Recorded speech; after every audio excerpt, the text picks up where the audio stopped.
قائد اعظم کا پاکستان بنانے کا فیصلہ درست تھا۔ قائد اعظم کی بھارت پر اعتبار نہ کرنے والی بات آج درست ثابت ہو رہی ہے۔ قائد اعظم نے ٹھیک کہا تھا، بھارت پر اعتبار نہیں کیا جا سکتا۔ یہ الفاظ کسی مسلم لیگی کے ہیں، نہ کسی پاکستانی کے۔ یہ اعتراف مقبوضہ کشمیر کے سابق وزیر اعلیٰ اور نیشنل کانفرنس کے صدر فاروق عبداللہ نے پچھلے ہی سال کیا ہے، مارچ 2019 میں۔ وقت جوں جوں اپنی پرتیں اتارے گا، قائد اعظم کی صداقت کا نقش تاریخ کے صفحے پر زیادہ سے زیادہ گہرا ہوتا جائے گا۔ ممتاز دانشور اظہار الحق صاحب نے عمار بزدار کی کتاب ملزم جناح حاضر ہو پر تبصرے میں لکھا تھا کہ وہ کچھ عرصہ قبل ایک پاکستانی پبلشر کے ہاں بیٹھے تھے تو اس نے بتایا کہ تقسیم ہند سے پہلے جہلم کے پورے بازار میں صرف ایک مسلمان کی دکان تھی۔ گاؤں کے گاؤں ہندو دکانداروں کی تجارت کے تصرف میں تھے۔ ہندوؤں اور سکھوں میں مسلمانوں کی نسبت زیادہ خواندگی تھی۔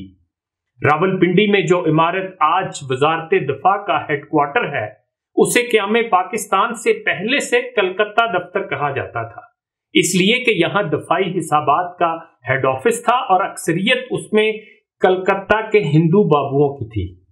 یہ تو ان علاقوں کی حالت تھی جہاں مسلمانوں کی اکثریت تھی۔ تقسیم سے پہلے معاشی اور معاشرتی میدانوں میں مسلمان ہندوؤں کے مقابلے میں کہاں کھڑے تھے، اس کا اندازہ آج کے نوجوان کو نہیں ہو سکتا۔ اس کی پیدائش ہی پاکستان میں ہوئی ہے۔ اس نے اپنے بڑوں کو ہندو ساہوکاروں سے قرض مانگتے دیکھا، نہ ہندو جاگیرداروں کے کھیتوں میں ہل چلاتے۔ اسے کیا معلوم کہ ایک مسلمان اپنے بچے کو ملازمت دلوانے کے لیے ہندو بابوؤں کے سامنے کیسے اپنی عزت نفس کو تار تار کرتا تھا۔ ہاں، اگر وہ متحدہ عرب امارات جائے تو دیکھے گا کہ کس طرح ہندو دوسرے ہندو کی سرپرستی کر کے مسلمان، خاص طور پر پاکستانی کو نیچا دکھانے کی کوشش کرتا ہے۔ اور باقی رہا یہ نظریہ کہ پاکستان، بنگلہ دیش اور بھارت میں منقسم مسلمان اگر متحد ہوتے تو ایک بڑی طاقت ہوتے، تو اس کے علم بردار بھول جاتے ہیں کہ ہندوؤں کی اقتصادی برتری کے ساتھ ون مین ون ووٹ کی قوت متحدہ ہندوستان میں بھی مسلمانوں کو اقلیت ہی کا درجہ دیتی۔ قائد اعظم دوسرے لفظوں میں پاکستان کی مخالفت آج کے پاکستان میں دو گروہ کر رہے ہیں، اور اتفاق سے دونوں انتہا پسند ہیں۔ ایک وہ جن کا مذہب کے ساتھ کوئی خاص علاقہ نہیں اور متحدہ ہندوستان کے رومان کے اسیر ہیں، ان میں سے اکثر بھارت یاترا کرتے رہتے ہیں۔ یہ اپنی دانست میں بارڈر کی لکیر کو ماننے سے انکاری ہیں۔ دوسرا گروہ اہل مذہب کا ہے، جن کے تعلیمی اداروں میں قائد اعظم کا نام لینا جرم ہے۔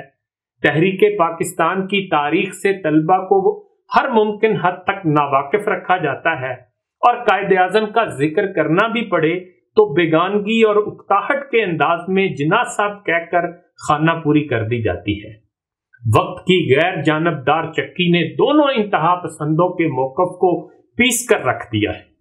پہلے گروہ کو اس وقت شکست کا سامنا کرنا پڑا جب بھارت کی محبت میں گرفتار پاکستانی خواتین کو بھی بھارت نے ویزا دینے سے انکار کر دیا۔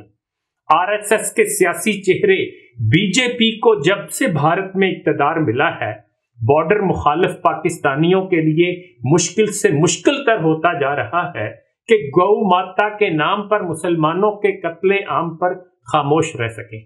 رہا دوسرا مذہبی گروہ تو قدرت کی لاٹھی بے آواز ہے۔ زبان سے مانے یا نہ مانے، مگر نہاں خانہ دل میں جانتے ہیں کہ بھارت میں مدارس کی چھت پر ترنگا لہرانا لازم ٹھہرا ہے۔